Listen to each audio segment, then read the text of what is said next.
যে আপনারা ঋতব্রতর সাথে বিবিসির একটা ইন্টারভিউ রিসেন্টলি বেরিয়েছে। ইন্টারভিউটা নিয়েছে আমারই বন্ধু শুভজ্যোতি ঘোষ। ও অ্যাকচুয়ালি নরেন্দ্রপুরে 11-12 আমার ব্যাচমেট ছিল, এখন বিবিসিতে কাজ করে।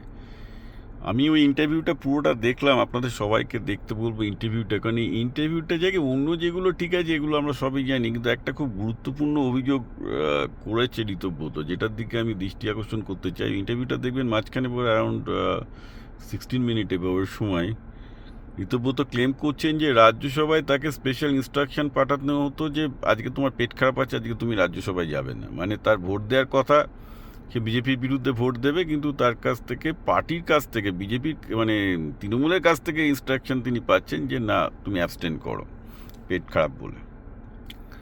অর্থাৎ আমরা যে জিনিসগুলো আগে গুজগুজ ফিসফুস করতাম, এই প্রথম তৃণমূলের এক্স রাজ্যসভার এমপি স্বীকার করেছেন যে তৃণমূল এবং বিজেপির মধ্যে আঁতাত ছিল।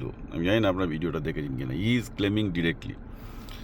এবং তিনি সেটা নিয়ে বলছেন যে আগে এই তৃণমূলের যে এমপিরা ছিল সেটা ঘুরিয়ে সাপোর্ট দিত, অ্যাবস্টেন করে সাপোর্ট দিত, এখন প্রকাশ্যে সাপোর্ট দেবে।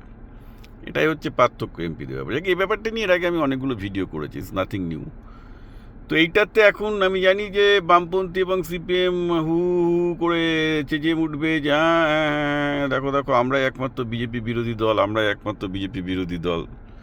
বা কংগ্রেস বলবে আমরা একমাত্র বিজেপি বিরোধী দল। কিন্তু এখানে একটা জিনিস মনে রাখতে হবে যে বেসিক্যালি দেখুন, আলটিমেটলি বিজেপির একটা লক্ষ্য আছে, সেটা ওয়ান পার্টি সিস্টেম। এবং আমি রিপিটেডলি বলেছি যে আমি সিঙ্গাপুর এবং সাউথ কোরিয়ান মডেলে ওয়ান পার্টি সিস্টেমকে সাপোর্ট করছি, কারণ ভারতবর্ষে গণতন্ত্রের কোনো ফিউচার আছে বলে আমি মনে করি না। এই হতভাগার সংবিধান থাকলে গণতান্ত্রিক কিছু হবে না, বিশেষ করে এত বড় দেশে।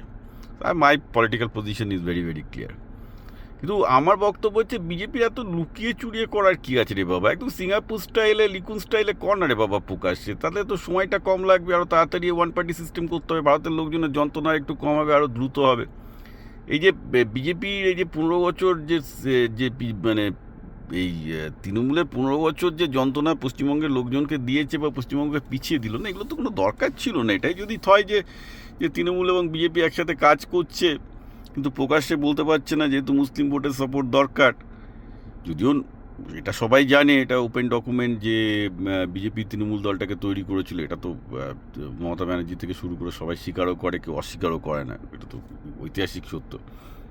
কিন্তু প্রশ্নটা হলো এইখানটাতেই যে এত লুকিয়ে চুরিয়ে ওয়ান পার্টি করার তো কিছু নেই। বিজেপি প্রকাশ্যেই বলে দিক যে তারা ওয়ান পার্টি সিস্টেম লিখুন মডেলে সিঙ্গাপুরে যেতে চাইছে। আমি বলছি অনেক বেশি লোক তাদেরকে সাপোর্ট করবে, বিকজ লোকে সমস্ত পলিটিক্যাল সিস্টেম দেখে নিয়েছে। বামপন্থী, দক্ষিণপন্থী, রিজিওনাল পার্টি কোনোটাতেই কিছু কাজ করছে না। একমাত্র যদি কিছুটা গণতন্ত্রে ক্ষমতা করিয়ে দিয়ে, কিছুটা যদি 20 বছরের স্বৈরতন্ত্র নিয়ে যদি যদি যদি ভারতবর্ষকে সাউথ কোরিয়ান এবং সিঙ্গাপুর মডেলে, সাউথ কোরিয়া এবং সিঙ্গাপুরের মতো উন্নত করা যায়, তবেই আমি দেখি ভারতবর্ষের সামনে কিছু ফিউচার আছে। কারণ ভারতবর্ষের যে প্রবলেমগুলো এখন আছে, সাস্টেনেবিলিটির প্রবলেম, মিলিটারি প্রবলেম, এইগুলো গণতন্ত্র দিয়ে আমি বারবার করে আমি অ্যানালিসিস করে আপনাকে বলছি, এগুলো গণতন্ত্র দিয়ে, যে প্রেজেন্ট ফর্মে গণতন্ত্র চলছে, সম্ভব নয়, অ্যাবসলিউটলি ইম্পসিবল। কেউ পারবে না সলভ করতে।